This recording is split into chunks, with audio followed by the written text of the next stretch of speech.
খুব খুশি জানে আমার এত আদর করতেছে এরা আর মারণ যাইব না, এত আদর করতেছে এটা আর মারণ যাইব না। এখন গাইডে আছে মাইয়াটা কিন্তু দেখছে যে মায়ের মুরগি বাইরে মারছে, আবার এই মরা মুরগি জবাই করছে আপনারে খাওয়াইতেছে। এখন দূরে দেখে কয় যে আমি এমন বিপদে পড়ছি যে যদি কই দিলে মায়ে কিল খায়, আর যদি না কই দিলে বাপে হারাম খায়। আমরা মাঝে মাঝে যারা রাজনীতি করি, রাজনীতির মধ্যে কিছুটা সীমাবদ্ধতা থাকে, কিছুটা পারিপার্শ্বিকতা থাকে। আমরা এমন বিপদে পড়ি যদি কই দিলে মায়ে কিল খায়, আর যদি না কই দিলে বাপে হারাম খায়। এই জন্য বিষ খায় হজম করতে হয়। অনেক প্রত্যেক দলের মধ্যে হজম করা আছে। আজকে বিএনপির মধ্যে ফজলু আছে, আওয়ামী লীগের মধ্যে আবুল কালাম আজাদ ছিল, আসলে দুইজন তার কাছে বসে থাকছে। বাম ঘরানার একটা দল, কিন্তু এর মধ্যে সে আসিল মদনী রহমতুল্লাহের স্নেহধন্য মানুষ, কাজেই তার মধ্যে সেই আচরণ। যখন ওই রহমতুল্লাহ সিলেট আসছে, আবুল কালাম আজাদকে দেখা গেছে যে আপনার নামাজের সুরতে দেওয়া বসে রয়েছে। কেন? শেখুল ইসলাম রহমতুল্লাহের স্নেহধন্য মানুষ। এই জন্য তো এই দল থেকে জানে নাস্তিকতা ছেড়ে দেয় নাই। আব্দুল সামাদ আজাদ, আমি কি জানি বলছি, আব্দুল সামাদ আজাদ ছিলেন, ঠিক আছে? ঠিক এরকম বিএনপি জাতীয় পার্টি, এরা হইল মাখরুদ দল। জিয়া রহমান বিএনপি করছে, শাহাদিসকেও নিচ্ছে ডান থেকে, বাম থেকে মুশফিকুর রহমানকেও নিচ্ছে, মিলে ডানে বামে মিলে একটা মূল ইসলামী মূল্যবোধের দল।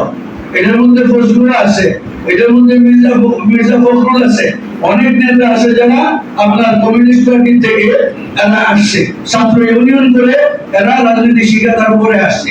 আবার অনেক আছে সালাউদ্দিন কাদের চৌধুরীও ছিলেন, শাহজিদ রহমতুল্লাহ আলীও ছিলেন, এরা হলো ডান ঘরানার লোক। এই ডাইনি বামে মিলাইয়া ডান গালে, আর ওইটা হলো ডাইনি বামে মিলাইয়া বাম গালে। এই জন্য যখনই আমরা রাজনৈতিক জোট করতে যাই, হিসেবে আমরা 2000 সালে যখন ইলেকশন করছি, তখন আমরা ডানের লোকে গিয়ে জোট করছি। তখন তো আওয়ামী লীগের লোকে যাইনি, গেছি আমরা ডানের লোকে। কেন ডানের লোকে গেছি? যে আমাদের বলে এটাই এক দরজা দিয়ে শুকর ঢুকতেছে, আরেক দরজা দিয়ে কুকুর ঢুকতেছে। আমি মনে করতেছি নাজিসুল আইন থেকে ফিরাই, এটা তো বেঁচে না করবে সবটা তো বা যদি ফিরাই তবে কেমনে এক দরজায় শুকর ঢুকে, এক দরজায় কুকুর ঢুকে। এটা একটা হলো নাজিসুল আইন, এটা আগে শোনাই। আর একটা বিজনে না পাক, শুকনা পাক, হাড্ডি পাক, বুঝতে না পাক। কাজে এটাকে আপনি কি বলবেন? আন্দোলন বলবেন যেটা আমাদের জন্য আমরা করছি। তখন আমাদের সঙ্গে জামায়াত ছিল। বিশাল এক প্রশ্ন, হাজারো কওমি উলামার এক প্রশ্ন, যে জামায়াতের সঙ্গে তো আপনারা একবার জোট করছেন, এখন তাহলে অসুবিধা কি? এখন তো হুকুমত পেয়ে দিতেছি, এখন তো আমরা হুকুমত পেয়ে দিতেছি। কারণ 5 তারিখ থেকে, গত আগস্টের 5 তারিখ থেকে জামায়াত পরিকল্পিতভাবে বাংলাদেশের ইসলামী অক্ষশক্তিকে এই কথা গিলে এসেছে যে এইবার যদি আমরা ইসলামী দলগুলি ঐক্য হই, তাহলে আমরা সরকার গঠন করব। এটা গিলে এসেছে, যদিও এটা বাস্তবতা না, বাস্তবতা না। এই জন্য আমি জিজ্ঞেস করবো, আপনারা তো সবাই আসছেন, বিভিন্ন এলাকার প্রার্থীরা আসছেন, আপনার এলাকায় আপনি বলেন আমরা সমমনা ইসলামী দল এবং জামাত যদি একত্রিত হয়ে এক ব্যালট দেই, তাহলে কি আপনার এলাকায় পাশ করে আসতে পারবেন? ये हकीकत है, ये हकीकत है। এই ঢাকাতে আপনারা একটা আসুন, আমরা বহুত অ্যানালাইসিস করছি। ঢাকাতে যদি আমরা সমমনা ইসলামী দল, দুই খেলাফত, আমরা জমিয়ত, মুসলিম লীগ, তারপরে নিজাম ইসলাম পার্টি, এরপর মোর্চা, মার্চি, খেলাফত আন্দোলন, জামাত ইসলাম, সব মিলে যদি আমরা উত্তরা ভোট করি, 10,000 ভোট পাবো না আমার ইয়ের থেকে, নির্বাচনী এলাকার থেকে। 18 আসন থেকে 10,000 ভোট পাবো না।